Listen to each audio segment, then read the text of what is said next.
Menjadi guru tidak hanya sekedar mengajar di depan kelas, tetapi juga menjadi seorang teladan. Ada tantangan besar yang mungkin tidak semua orang sadari. Tantangan terbesar justru datang dari diri guru itu sendiri. Saat kita merasa lelah, emosi, atau memiliki masalah pribadi, guru tetap dituntut untuk tetap bisa mengendalikan emosi dan juga tersenyum di depan siswa. Bersikap sabar memang mudah untuk dilakukan sesekali, tapi saat kita di dalam kelas kita menghadapi banyak siswa dengan karakter yang berbeda. Konsistensi inilah untuk tetap bersikap sabar menjadi tantangan tersendiri untuk menjadi seorang guru yang baik. Di sekolah, guru akan berhadapan dengan siswa dengan karakteristik yang berbeda, tentu juga dengan latar belakang dan permasalahannya masing-masing. Di saat inilah, guru dituntut untuk bisa bersikap tegas dan berempati dalam waktu yang bersamaan.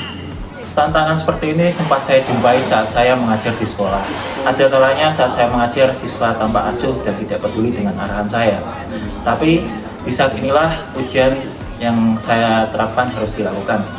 Saya dituntut untuk bisa menjaga emosi dan juga menunjukkan sikap peduli pada siswa agar hubungan antara guru dan siswa tidak berakhir buruk. Mendengarkan secara aktif dan mengendalikan emosi adalah modal penting bagi seorang guru teladan. Tetapi hal ini harus terus dilatih karena konsistensi itu adalah hal yang utama.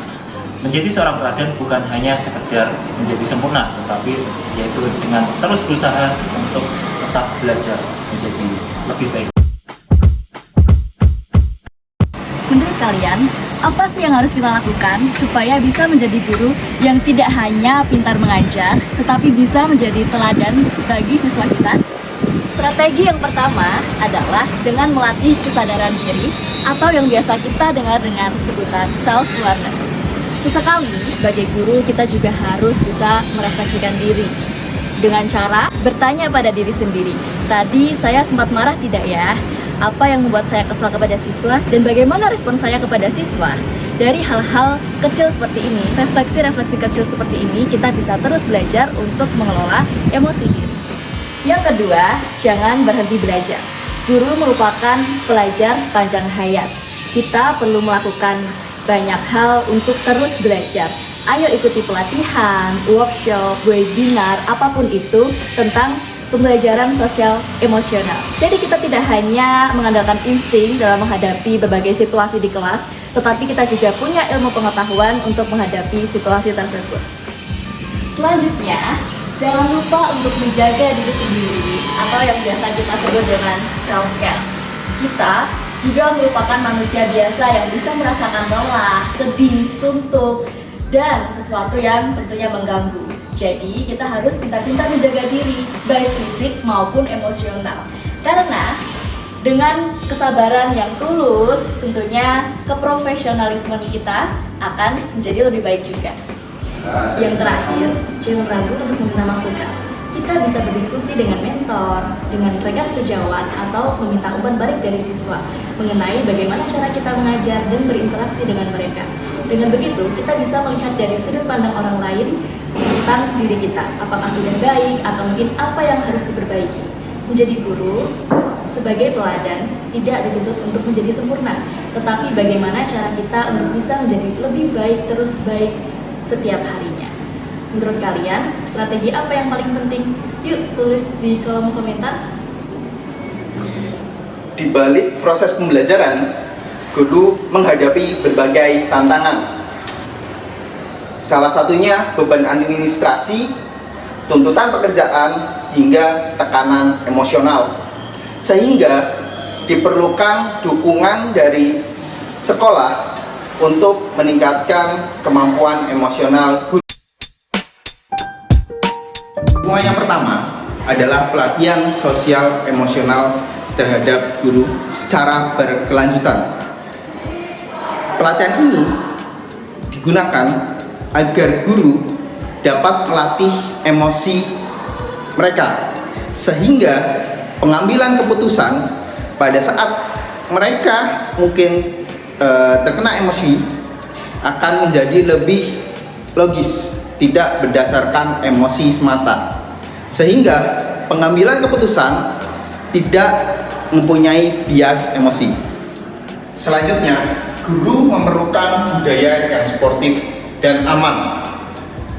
Kolaborasi antar guru dapat membangun guru menjadi merasa dihargai dan merasa dirinya aman untuk menjadi karakter yang lebih baik. Selain itu, beban kerja yang seimbang itu sangat penting, sehingga mencegah guru untuk menjadi burnout dan membuat guru menjadi lebih optimal dalam memberikan pembelajaran.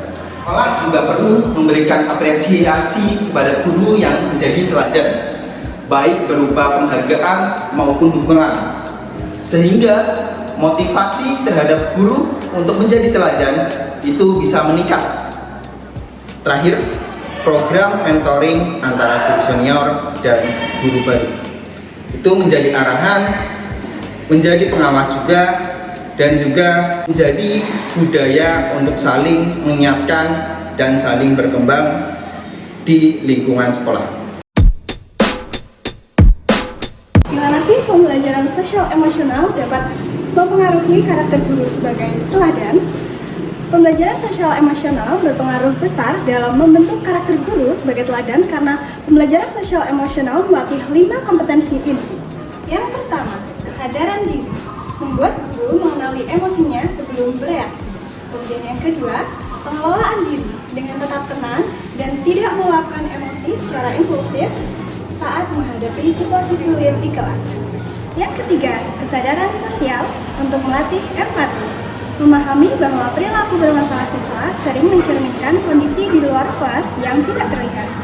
Yang keempat, kesadaran relasi, tercermin dari cara guru menegur secara konstruktif dan mendengarkan siswa tanpa memotong, sehingga tercipta rasa aman untuk terbuka.